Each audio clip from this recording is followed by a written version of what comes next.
కిరీటాలు ఉన్నాయని చెప్పని ఎంపీకి ఇచ్చినావు, మరి అప్పుడు ఎందుకో తీసుకుపోయి వెనలమ్మకి ఇయ్యలేదు నువ్వు?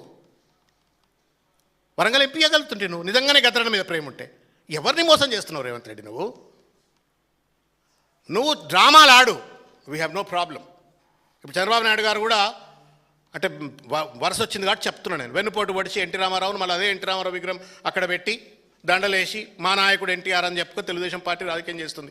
నువ్వు అదే కోవ రాజకీయాలు చేస్తావు. నువ్వు ఇలా నువ్వు డ్రామాలు చేస్తే చేసుకో, మాకేం అభ్యంతరం లేదు. బట్ మమ్మల్ని ఎందుకు తిడుతున్నావు? కేసీఆర్ గారిని ఎందుకు తిడుతున్నావు? అందశ్రీ గారు ఎట్లయితే ఉద్యమకారుడో, గద్దరన్న ఎట్లయితే ఉద్యమకారుడో, కేసీఆర్ గారు కూడా అట్లే ఉద్యమకారుడు కదా. తను తన జీవితాన్ని ఫణంగా పెట్టిండు కదా, తన పదవుల్ని త్యాగం చేసిండు కదా. 14 ఏళ్ల పాటు వనవాసంలో కూర్చొని ఒక నిరంతరమైన ఒక పోరాటం, కిందబడి మీదబడి కష్టాలు నష్టాలు అవమానాలు తాపాలు అనేక రకాలైన ఇబ్బందులకు ఎదుర్కొని అన్ని రాజకీయ పార్టీలను ఒప్పించి మెప్పించి పార్లమెంట్లో బిల్లు వచ్చి తెలంగాణ వచ్చేంత వరకు ఒక ప్రజాస్వామిక యుద్ధం చేసిన ఉద్యమకారుడే కదా. ఆ ఉద్యమకారుడి పట్ల ఎందుకు నీకింత కోపం, ఎందుకింత కసి?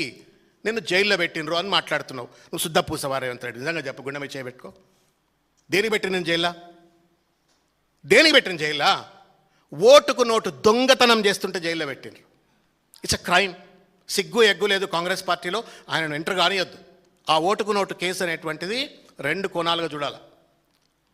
50 లక్షల నోటు సంచే కాదది.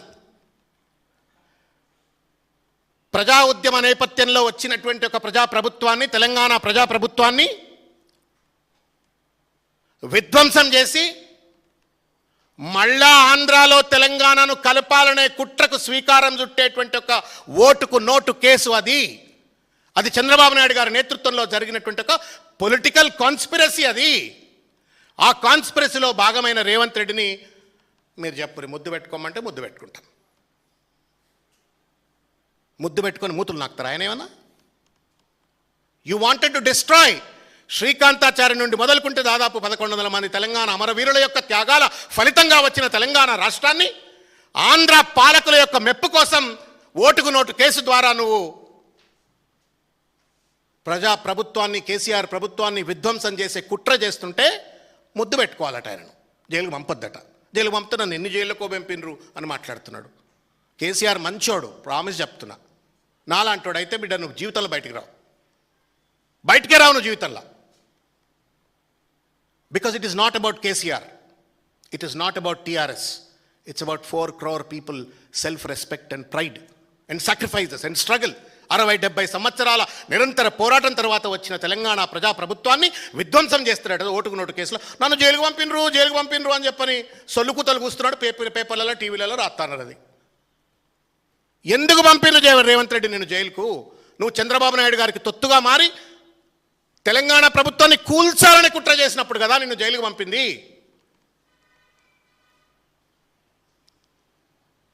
ఇంత పెద్ద కుట్రలు చేసి రేవంత్ రెడ్డి శుద్ధ పూస లెక్క.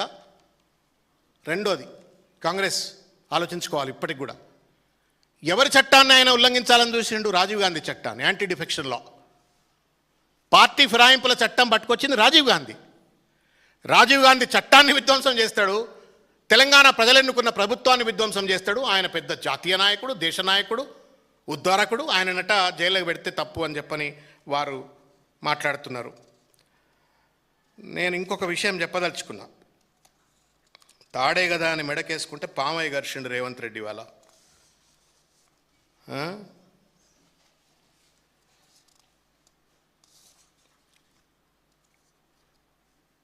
ఆయన చెప్తా ఉన్నాడు నిన్న, రోజుకు 16-18 గంటల పాటు ఈ సహచర మంత్రివర్గ సభ్యులు పనిచేస్తున్నారట. A joke of the year ఇది. 16-18 గంటలు. ఈ భాష ఇంతకుముందు ఎక్కడో విన్నాం మనం, ఢిల్లీలో విన్నాం. నరేంద్ర మోడీ మే 18 గంటే కామ్ కర్తాం అంటుండు. ఈయన కూడా 18 గంటే. ఈయన ఒక్కడే కాదట, మంత్రివర్గ సభ్యులంతా కష్టపడుతుండట.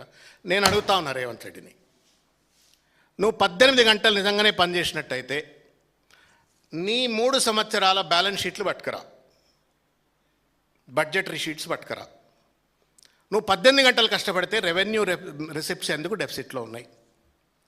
నువ్వు 18 గంటలు కష్టపడితే స్టాంప్స్ అండ్ రిజిస్ట్రేషన్ సెక్టర్ ఎందుకు సర్వనాశనం అవుతుంది? నువ్వు 18 గంటలు కష్టపడితే గ్రాంటెడ్ ఎయిడ్ రిసిప్ట్స్ ఎందుకు రావట్లేవు? నువ్వు 18 గంటలు కష్టపడితే ఇండస్ట్రియల్ ఇన్వెస్ట్మెంట్స్ ఎందుకు రావట్లేవు? నువ్వు 18 గంటలు కష్టపడితే ఫీ రియంబర్స్మెంట్ డబ్బులు ఇవ్వడానికి డబ్బులు ఎందుకు లేవు? నువ్వు 18 గంటలు కష్టపడితే రిటైర్డ్ అయినట్టు ఉద్యోగస్తులకు పెన్షన్స్ ఇవ్వడానికి నీ దగ్గర డబ్బులు ఎందుకు లేవు? ఎందుకు రాష్ట్రం ఒకప్పుడు అద్భుతంగా తెలంగాణ భారతదేశానికి తలమానికంగా ఎదిగినటువంటి తెలంగాణ, విరాజిల్లిన తెలంగాణ ఇవాళ అతలాకుతలం అవుతా ఉంది, ఆర్థిక లోటులో నడుస్తూ ఉంది? సమాధానం చెప్పని నేను రేవంత్ రెడ్డిని కోరుతున్నా. నువ్వు 18 గంటలు పనిచేస్తే ఇట్లెందుకు అవుతుంది? దోపిడి దొంగల లెక్క మారిపోయినారు. దురదృష్టం ఇటువంటి భాష మన సావరెన్ స్టేట్లో ఒక మంత్రుల మీద మాట్లాడటానికి. ఒక్కొక్క మంత్రి ఒక్కొక్క దోపిడీదారు లెక్క తయారైనరు. రేవంత్ రెడ్డిని చూసిండ్రు, चुटकी में पैसे कमा रहा है, करोड़ों रुपये कमा रहा है, 100 ఎకరాలు 1000 కోట్లు. ఢిల్లీకి సంచులు మోసడు ఎక్కెత్తైతే ఇంటికి సంచులు మోసుకుపోతున్నాడు, ప్యాలెస్ల మీద ప్యాలెస్లు కట్టుకుంటున్నాడు.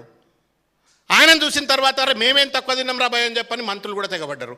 నేను అడుగుతా ఉన్నా, ఒక్కొక్క మంత్రి మీద తప్పనిసరిగా మేము ఛార్జ్ షీట్ వేస్తాం. నువ్వు అనుకుంటున్నామేమో బూతులు మాట్లాడి పిచ్చగా మాట్లాడి పేపర్లలో టీవీలలో రాయించుకొని చూయించుకొని సోషల్ మీడియా ఛానళ్ళ ద్వారా ప్రచారం చేయించుకొని నీ పాపాలన్నీ బయటపడవని చెప్పని. బిడ్డ నేను కడుగుతాం, నీ మంత్రులను కూడా కడుగుతాం, నీ ప్రతి డిపార్ట్మెంట్ మీద ఛార్జ్ షీట్ వేస్తాం. ఎవడు తక్కువ లేడు, ఒకడి మీద ఒకడు పోటీ. ఒక్కొక్కరిని పంచాంగం వింటే ఒకడు బూట్ల కాంట్రాక్ట్లు అమ్ముకుంటే వాడు మంచాల కాంట్రాక్ట్లు అమ్ముకుంటాడు, వాడు మంచాల కాంట్రాక్ట్లు అమ్ముకుంటే వాడు బియ్యం కాంట్రాక్ట్లు అమ్ముకుంటాడు, వాడు బియ్యం కాంట్రాక్ట్లు అమ్ముకుంటే యూనిఫామ్ కాంట్రాక్ట్లు అమ్ముకుంటాడు, వాడు భూములు అమ్ముకుంటాడు, వాడు చెట్లు అమ్ముకుంటాడు. మొత్తం దోసుకుపోతున్నారు. 18 గంటలు కష్టపడ్డామని చెప్పని పాపం మా అన్న అందశ్రీ అన్న ఏడున్నాడో ఏడుస్తున్నాలా, ఏమరా నాయన కష్టపడింది దోసుక తిన్నానుక ప్రజలకు పెట్టడానిక అని చెప్పని. పెన్షన్లు ఇవ్వడానికి డబ్బు లేదు, రైతు భరోసాకు డబ్బు లేదు, రైతు బీమాకు డబ్బు లేదు, యూరియాలు చక్కగా ఇయ్యే దానికి చేత కాదు, దేనికి డబ్బులు లేవు, దేనికి చేత కాదు. 18 గంటలు కష్టపడుతున్నాం అంటాడు. మరి అది నమ్మాలా ఇది నమ్మాలా? మీరే సమాధానం చెప్పాలని చెప్పని తెలంగాణ ప్రజలకు నేను విజ్ఞప్తి చేస్తూ ఉన్నాను. ఆయన అంటాడు ఈ కుటుంబానికి పదవులు వచ్చినాయి, ఆ కుటుంబానికి పదవులు వచ్చినాయి అని చెప్పని. నేను అడుగుతా ఉన్నా, మొత్తం ఎమ్మెల్యేలు ఎంపీలు కాంగ్రెస్ పార్టీలో ఇవాళ ఉన్న ఎంపీలు ఎమ్మెల్యేలు కార్పొరేషన్ చైర్మన్లు లేకపోతే పెద్ద పదవులన్నీ డిక్లేర్ చేసిండు కదా, including key positions in the CMO. ఎంతమంది తెలంగాణ ఉద్యమకారులకు ఇచ్చినావు? అందులో ఎంతమంది దికార్సైన కాంగ్రెస్ వాళ్ళకి ఇచ్చినావు చెప్పు. మా రాకేష్ కేసీఆర్ గారు తయారు చేసిన సైనికుడు, ఉద్యమకారుడు, కార్పొరేషన్ చైర్మన్.